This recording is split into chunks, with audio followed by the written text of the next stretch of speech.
Friday Night Lights preview show sponsored by DTE. Welcome back to part 3 of our Friday Night Lights preview show. Let's continue on hitting some powerhouse teams in our area. We're going to start off with Freeland. The Falcons football program had another good season last year, finishing 9-2, but looked to bounce back after suffering a 1-point loss to Goodrich in the Division IV district finals in back-to-back seasons. This year, the Falcons toughened up their schedule, playing 3 teams above their division, and look to use it to help them grow stronger late in the season. I like the hard schedule. I think it'll really put us to a test. I think it'll strengthen us when it comes to playoff time. Even if we pick up one more loss than we normally do, it'll really drive us and make us a better team when it comes to the time that really matters.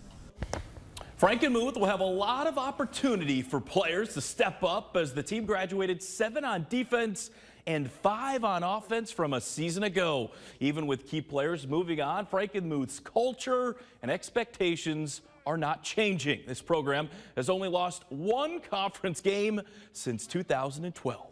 We always traditionally have a lot of kids in the program and, graduate a lot of great football players, and we expect the next group to be ready to play. And that's kind of what we've built here as a culture, and, we expect nothing less this year. I'm super excited. I mean, it's been a long time. I feel like for me at least, I've been looking forward to this with all the football stuff I've been working on with all my visits and committing. I'm really excited to showcase what I've learned. Swan Valley is a hungry team this year and have high hopes for 2024. Vikings haven't finished with a losing record since 2007, and they're looking to continue that streak with tons of experience. A 4-year starter at quarterback, as well as 7 different sophomores who started last season, will all be back. We've been growing since last November. I mean, our emphasis was getting stronger in the weight room because we were physically immature, because we were so young. And thanks to guys like Coach Gerard and Coach Izzo, it's just exciting to see how far they've come with their physicality numbers in the weight room to now seeing it put into play on the field.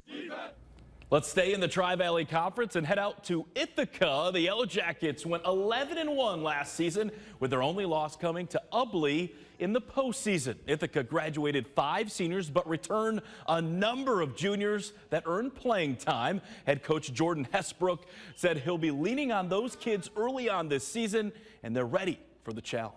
I think the experience we had from last year can really help us build up this year. We know what we're up against, and we just have to execute more this year. I think they've taken it on themselves to stay disciplined and to stay focused on improvement every year, or every day, excuse me. And so the energy has been good so far. Now to Birch Run, where the Panthers finished 6-5 last year, and Birch Run won their first playoff game since 2010 after a victory at Swan Valley. After decades of competing in the TVC, the Panthers have moved to the Mid-Michigan Activities Conference. Birch Run says the preparation is key for this new conference, and they feel prepared headed into week 1. Lose some experience, but we also have a lot of guys who saw some time last year in many games. So we have a really good mix. So it's going to be fun prepping and game planning for these new opponents with the weapons we have right now. The thing last year is I felt like some games we weren't prepared enough, but this year we're coming in, going to be the most prepared team there is. Now to Montrose, where the Rams entered this season with just 4 seniors on their entire roster. But don't let that fool you. They're still a pretty experienced bunch. 4 of their 5 starters are back on the offensive line. They're motivated after a tough postseason loss to Millington a year ago. Puts a chip on my shoulder to fight harder, make it farther in the playoffs, and the experience helps a lot. Gonna go farther in the year this year, and I could pass it down to all my guys back there, help them out in practice and games, help them out whatever they need. Now to Chesaning, they finished 9-2 overall last season and took home the Mid-Michigan Activities Conference title for the first time in 18 years. What's scary, they only lost 2 players on offense and defense from that team. Chesaning will play Bath on Friday, and they want some revenge after last season's opener. That game means a lot to us, especially us returning seniors from last year's team. It came down to the wire, and we ended up on the losing end of it. So this week 1 game going to Bath means a lot to us, and we're going to give it our all. We want to make sure we have a little revenge there, and we go to their place. So guys are prepared. We're preparing right now for them, and then we'll take game by game every week. Now to New Lothrop, where the Hornets finished last season with a 9-2 record, advancing to the program's 24th straight playoff appearance.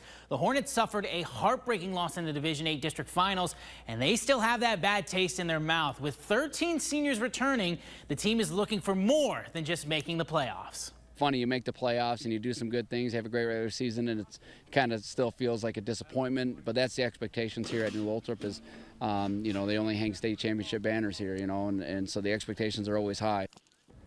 Now let's shift gears and take a look at Caro in the BTC. It's a new era for the Tigers as Jacob Gallister takes over as the team's head coach. The former Reese High School graduate looks to turn the program around and help the team earn their first winning season since 2010. Since arriving, Coach G says the area has welcomed him with open arms. I'm really happy with Caro, the community, and the kids, and I love being here, and I'm so happy I'm a Caro Tiger, and I'm just excited for year one. I don't know what it's going to hold, but I'm jacked up. I'm excited.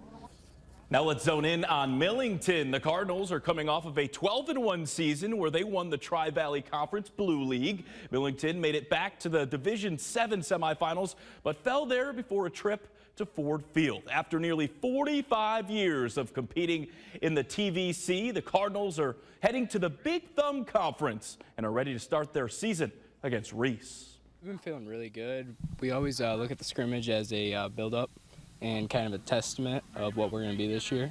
And from that scrimmage, we actually looked really good. High energy. I mean, everybody's excited for the season. It's going to be a good year. Got a good group of guys. It's going to be exciting for sure. Think of the word here. We're going to destroy them. So it's not even going to be close. Confidence right there. Let's head up north to Beal City. Last year, the Aggies finished 11-2, winning the Highland Conference title for the semifinals, but fell to Ubley, who would go on to win the state title. This year, Beal City has a much younger squad after losing 14 seniors, but Coach Brad Gross says the Aggies culture remains the same. The tradition, just like they say, the tradition never graduates, or, you know, it's always there. The tradition's there. So you just try to feed off of last year a little bit. And like I said, a lot of those guys were on the team. They just didn't see a lot of playing time, but they seen how those guys went about their business. And so those guys will, you know, it'll take them a little bit, but I think once the season really hits, they'll come into it and we'll be just fine. Well, don't go anywhere. We still have one more segment this evening on our Friday Night Lights preview show. Coming up, we'll check in on one team that's hitting the beach and practicing in the water. We'll explain right after the break.